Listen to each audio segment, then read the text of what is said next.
I'm Mike Bausch. I own Andolini's Pizzeria, located here in Tulsa, Oklahoma.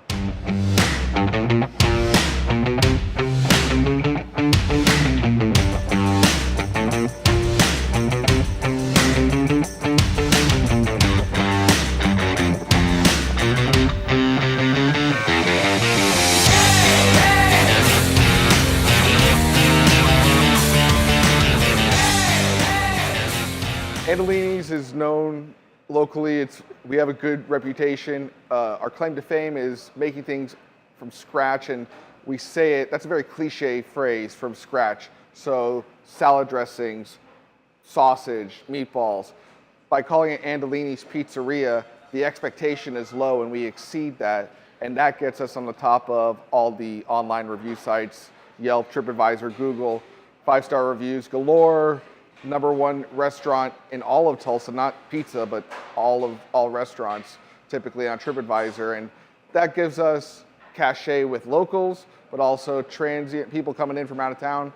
They see that, they stop in, and it does very well for us. Locally, we do have a lot of competition. Tulsa's a very aggressive market, but a very supportive market.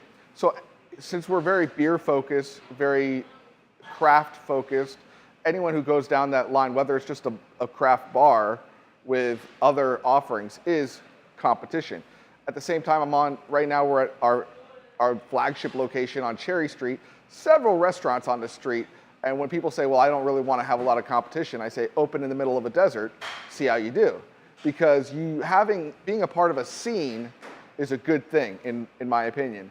Now, there can be too much saturation, especially if everyone's doing pizza. And we're getting to that point on this street where a few people have seen how well we've done, and there's other places looking to open pizzerias. There's a chain of around 15 pizzerias locally that always won every award up until we came into town. So they've had to pivot their marketing strategy. Then there's other pizzerias locally that are trying to go for that craft nugget, but they don't really hit on, you can call yourself craft and have everything right, but you don't have the knowledge of real fermentation and properly how to cook pizza. You're not gonna succeed. And it's a fine line right now between talking down to the customer with having, this amazing wine list and this craft pizza, while also being approachable and being the best value, so that someone who comes into town, they say, hey, where do you want to go to eat? Oh, I know the best pizza place. And that's our demo.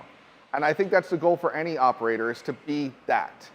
Because 10 years ago, you could be, I'm going to be the turn and burn guy, and I'm going to compete against Pizza Hut and Domino's and blah, blah, blah.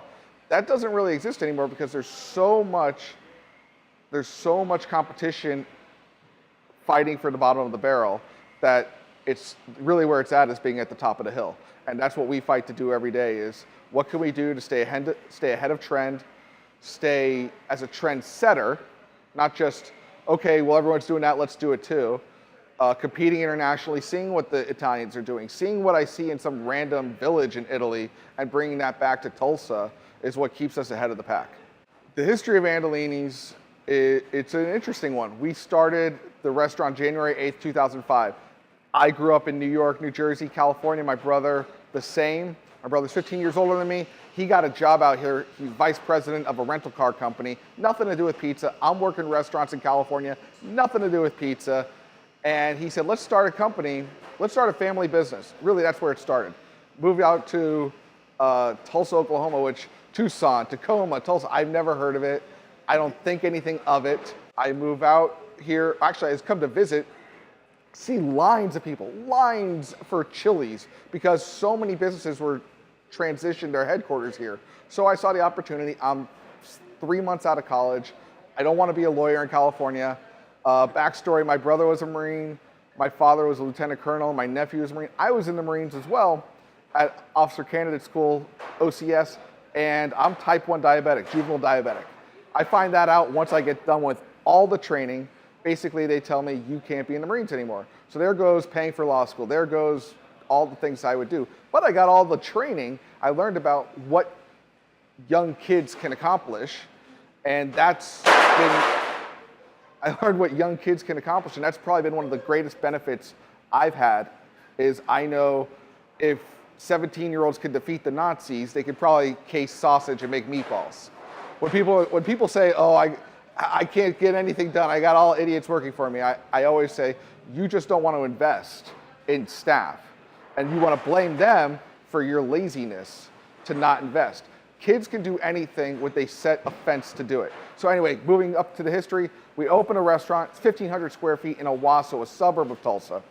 It does very well. You can only fit 40 people in it, but we slammed 55 in there, and we eventually doubled the size within a year. At that point, it was what I called 4.5 years of pin the tail on the donkey. Every restaurant kind of does this, where what are we? What are we gonna be? What's our shtick? You want to get to that point as fast as possible, but you also don't want to do it artificially. You have to naturally grow into that. I equate that with being a comedian. A comedian can't up and just tell jokes and there you're hilarious. You see the style of a comedian, it develops over time, and most comics will say it took them 10 years to find their voice. I think restaurants are a little bit the same. So you find your brand, and we found our brand in making things as pure as possible, as authentically as possible, and to have people know that if you have it from us, you're having the true form of that product. It's the best version possible. We didn't half-ass the cheese. We didn't give you less toppings. We didn't buy a frozen product. To do that, I got rid of all freezers, all rolling pins, no microwaves. None of that will ever be in our restaurant when I decided that's what our brand would be. Before that, and a lot of new operators know this, you're given, hey, you should sell soup. I got a great soup for you. It's frozen in this bag. And you're like, great, who's gonna care? Fine. And you kind of do the slippery slope going down the hill of, well, only a few customers will know. It's bigger than that. And the customers that do know are the trendsetters, and they're gonna crap on you, and you're gonna have your name sullied. So we got to a point where we were just tight. We had a great product. We were in Owasso, 40 restaurants open. Of those 40, around 36 closed between 2006 and 2009.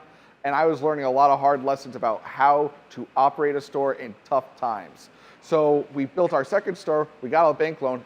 Very hard to do when you're a single unit pizzeria and you're like, but I'm really good at it, and I throw pizza in Italy and people love me. And they're like, that's great, that's adorable. No. Every bank said no, and then one family bank gave us a loan, said okay, and they're very, very lucky because we've made them a lot of money at this point, and we opened our second unit, and it hit like crazy. This store I'm in is our second store. We built all this to look this way like it's been here since the 1920s, because I find a New York 1920 style bar to be the most comfortable of environments. I don't want it to look trendy, especially because trend I have to change in 4 years. I want it to look comfortable and classic. So this can just keep going and going. So we hit that, it hits hard, and I see something I've never seen before. I see people dressed up to come eat at a pizza place. I had never seen that. And I said, oh crap, this is like a nice place. Okay, and our logo up till then was like a cartoon, kind of happy guy with a beer and a pizza. I said, we gotta, our brand is shifting and we need to shift with it. And we made it more focused and a more like conscientiously.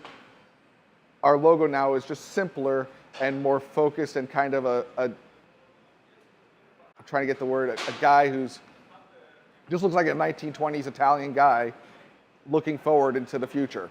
I thought it worked. We moved on to that. Then we got, and after that point, we were like, well, where would we go next? And instead of going and finding people, every single store we've had since 2011, someone came to us and said, we want to do a deal with you, which has made it much easier to be the pretty girl at the dance. And they just come and they're like, well, we want to fund all your equipment, and we need this scene, we need this street to be a scene, and we think Andolini's is what we need. So we moved to Broken Arrow. That's exactly what happened, got funded that way. Then we added a food truck to go to all the concert venues and all the events that happen all around Oklahoma that we don't need a physical brick and mortar location at. From there, we opened a side brand called STG. It's Napolitana style pizza in the heart of downtown because it's pretty close to here, around a 10-minute drive. That worked. That was happening well. Then we transitioned again, added another store this year in 2017 in a very rich suburb on a place called the Riverwalk. another massive location funded all by Cherokee money because they have a casino across the river, really want to have a great scene, and having something that has a good brand, but it's also local, is what we provide. And we're in that money spot of not being a dirty pirate restaurant that has a few units, because if you're not but also not being a soulless corporation where no one's ever going to touch the restaurant. We're right in the middle there, and that's our sweet spot. And we've stayed there, and we're doing very well in that space. From here on, we're looking to, I mean, people are just coming at us and throwing ideas at us. We're acquiring a space next door. It's a debate when you get to this level. Do you do mass production? Still, you're guys making the food, but instead of multiple stores killing themselves for prep, maybe prep at one location and send it out. It's a space we've wanted to get to for the last 13 years, and we're finally there, and that's where we currently sit today. Our concept it's basic, but it works.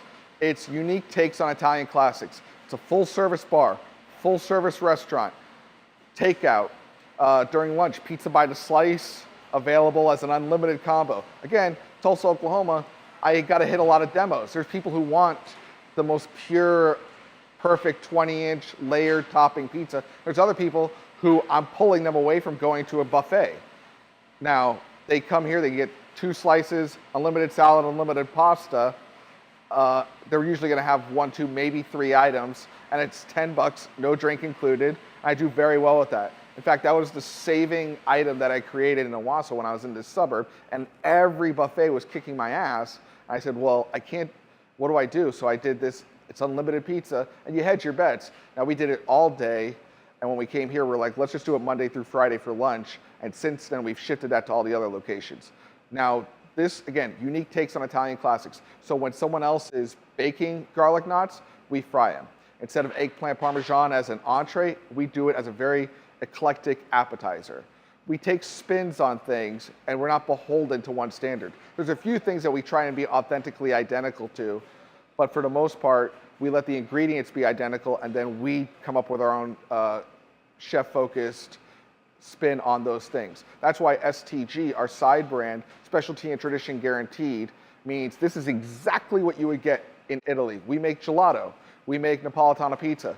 We don't kind of do it. We don't kind of buy gelato mix or something. We make it exactly as you would get if you were next to the Trevi Fountain in Rome. Same machines, same ingredients, and above all else, the same process, same attention to detail. And I think that's what a lot of operators are getting missed for. They're saying, well, I bought San Marzano tomatoes, I bought the most expensive cheese, but if you don't know how to integrate the ingredients at the right temperature, at the right time, how to properly ferment it, you're lost in the sauce. And you're doing something that is not authentic, and it's not going to work over time. When it comes to what my customer thinks of us, I think it's very important for any operator to think first, what do I want them to say? And then how do I get them to say it? It's always great to know your goal. My goal, and I accomplish this goal daily, is, oh, that place is the best. That's the best. Oh, you're in town? I got to take you there. That's what I know I want it to be, and I can work down from there. I have a big thing that I stand behind. If you're not impressive, by default, you are unimpressive. Now, let me explain that. To staff, you showed up on time, you did your job, you balled the dough, you went home. Great. It's still not impressive. So by default, you're unimpressive. You're like, no, but I did everything right. I'm like, and that's fine. You're fine. You did everything fine, but you're still not impressive. A lot of restaurants think, well, we got the drinks on time, and the lights were on, and they asked for a pizza, and we gave them a pizza. So what happens is the customer comes in, they have that experience, and they're like, oh, how was Joe Blow Pizzeria? It was good. You want to go back there next week? I want to try it out. Oh, no, I'm good. I've already been there. That's what I'm looking to avoid. I need ecstatic. I need, oh, that place is, oh, they do this, and oh, this thing. I mean, you can have your call to action. Nowadays, you kind of need like a call to action portfolio. It needs to be, oh, but this happened, and the server did this. Food, service, ambiance. All 3 have to be hitting. All 3 have to be impressive. Otherwise, you're another pizzeria. And there's a lot of people putting cheese on bread. A lot of them. So what makes your cheese on your bread experience different from the next guy?